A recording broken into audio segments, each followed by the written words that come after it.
اور ایسے ہی دعا ایک عمل ہے، ہم دعا کرتے ہیں اور اس کا بدلہ اور اس کا اجر اور اس کا فائدہ مردے کو بھی حاصل ہوتا ہے۔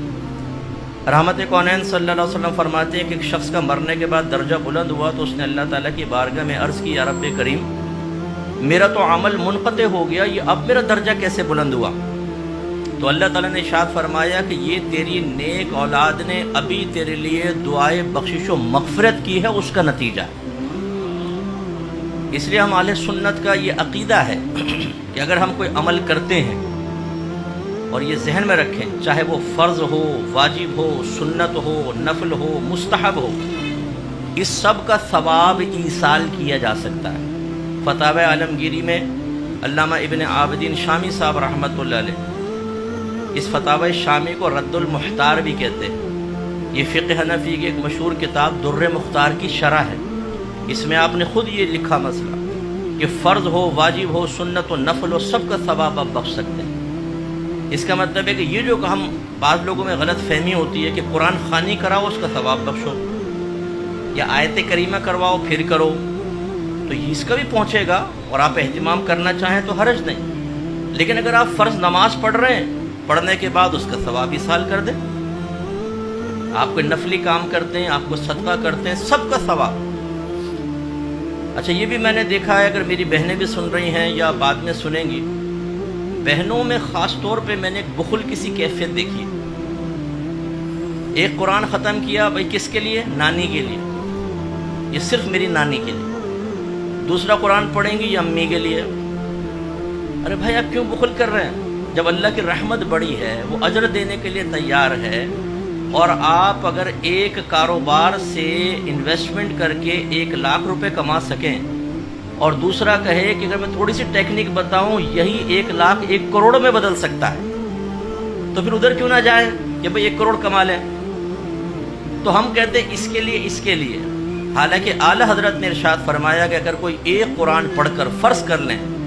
10 مردوں کو بخشے گا تو سب کو پورا قرآن کا ثواب ملے گا۔ ایسا نہیں کہ کچھ سپارے جا رہا ہوں، پورا قرآن کا ثواب ملے گا، اور بخشنے والے کو 10 قرآن کا ثواب ملے گا۔ اس لیے پھر فرماتے ہیں کہ بہتر ہے کہ یوں ایصال ثواب کریں کہ سب سے پہلے اپنے آقا کی بارگاہ میں پیش کریں کہ یا رب کریم اس کا ثواب میں اپنے آقا کی بارگاہ میں پیش کرتا ہوں، قبول و منظور فرما، اور آپ کے وسیلہ جلیلہ سے حضرت آدم علیہ السلام سے لے کر آج تک جتنے مسلمان دنیا سے پردہ فرما چکے، جو دنیا میں موجود ہیں اور جو قیامت تک آئیں گے، سب کے نام اعمال میں منتقل کر دے۔ تو اس کا مطلب سب کو پہنچے گا اور آپ کو ان سب کی تعداد کے برابر ملے گا۔ تو بخل کیوں کریں صاحب؟ ہم یہ سوچتے ہیں کہ نہیں، اگر دادا کو بھی کر دیا، دادی کو کے ساتھ ساتھ دادی کہیں گی یہ تم نے کیا کیا؟ ساری زندگی دادا کو برداشت کرتی رہی، تم نے مرنے کے بعد بھی میرے ساتھ کر دی پارٹنرشپ۔ ارے بھائی کریں، کوئی فرق نہیں پڑتا۔ یہ بخل کی کیفیت سے ہمیں باہر نکلنا چاہیے، ہمیشہ وسعت رکھیں۔ اللہ تعالیٰ بڑا رحیم و کریم ہے، ہر ایک کی قبر میں نور اترتا ہے۔ جب آپ ایصال ثواب کرتے ہیں اجتماعی طور پر تو قبور میں نور اترتا ہے۔ حضرت مالک بن دینار رحمۃ اللہ علیہ فرماتے ہیں میں سفر کر رہا تھا، قبرستان کے پاس سے گزرا تو مجھے ایک نور نظر آیا، تو میں نے کہا لا الہ الا اللہ، ایسا لگتا ہے کہ اللہ نے ان سب کی بخشش کی ہے، کیسا نور نازل ہو رہا ہے۔ تو مجھے ایک غیبی آواز آئی، وہ گویا کہ ایک مردہ کہہ رہا تھا، اس نے کہا کہ یہ نور ایک شخص کے ایصال ثواب کا ہے۔ تو میں نے کہا وہ کیا تھا؟ اس نے کہا اس شخص نے ایک دن وہ اپنے حجرے سے باہر آیا اور 2 رکعت نماز اس طرح پڑھی کہ الحمد شریف کے بعد ایک بار قل یا ایھا الکافرون اور ایک مرتبہ سورہ اخلاص، دونوں رکعتوں میں سے پڑھ کے اس کا ثواب ہمیں بخشا، یہ نور تم اس کا دیکھ رہے ہو۔ تو حضرت مالک بن دینار رحمۃ اللہ علیہ فرماتے ہیں کہ میں نے تہیہ کر لیا، اب میں بھی اسی طرح ایصال ثواب کروں۔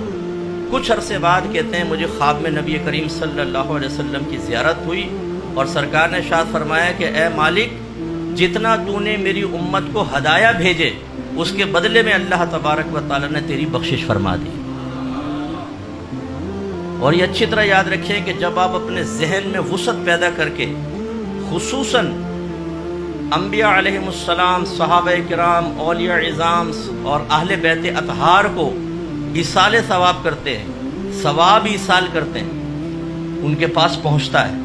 آپ کے نام کے ساتھ آپ کے والد کے نام کے ساتھ تعارف ہوتا ہے، یہ فلاں بن فلاں نے بھیجا ہے، اس سے ان کے درجے بلند ہوتے ہیں، ان کے قبور میں انوار و تجلیات اللہ کی طرف سے نازل ہوتی ہیں، رحمتیں نازل ہوتی ہیں، انہیں روحانی سکون ملتا ہے۔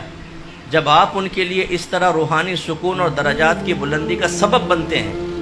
علماء کہتے ہیں اب ذرا تصور میں سوچیں، جب آپ میدان محشر میں پہنچیں گے اور ان نفوس قدسیہ کو اللہ تعالیٰ اذن شفاعت عطا فرمائے گا، تو یہ کسی کا احسان نہیں رکھتے ہیں، یہ تمہیں ڈھونڈ ڈھونڈ کر تمہاری شفاعت کریں گے۔ تو اس لیے بالکل جیسا بھی یہ محفل ایک پرٹیکولر والد صاحب کے لیے رکھی گئی، تو یہ ہو سکتا ہے کہ آپ اجتماعی اصال ثواب کریں اور آخر میں خاص طور پہ ان کے لیے، اس میں کوئی حرج نہیں ہے، یہ ہو سکتا ہے۔ تو جیسے بھی یہ رکھی گئی ان کے لیے خاص اصال ثواب، اور دعا میں سب کو بخش دیا جائے، سب کو اصال کیا جائے، تو انشاءاللہ تعالی میدان محشر میں، اور پھر ہم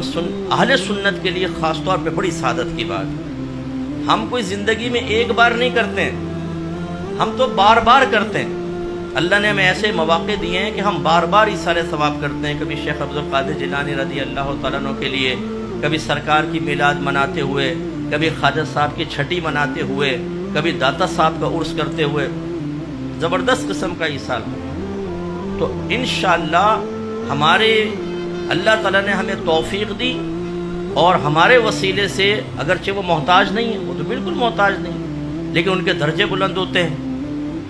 تو اگر کوئی ہمیں تحفہ دے اور میں پیسے والا ہوں تو میں اس کو جواب میں دوں گا، اگر میں سخی ہوں تو جواب میں دوں گا، اور فرض کر لیں کسی نے مجھے 100 روپے دی اور میں کروڑ پتی ہوں تو میں اپنی حیثیت کے مطابق دوں گا۔ تو اب اندازہ کریں کہ ہم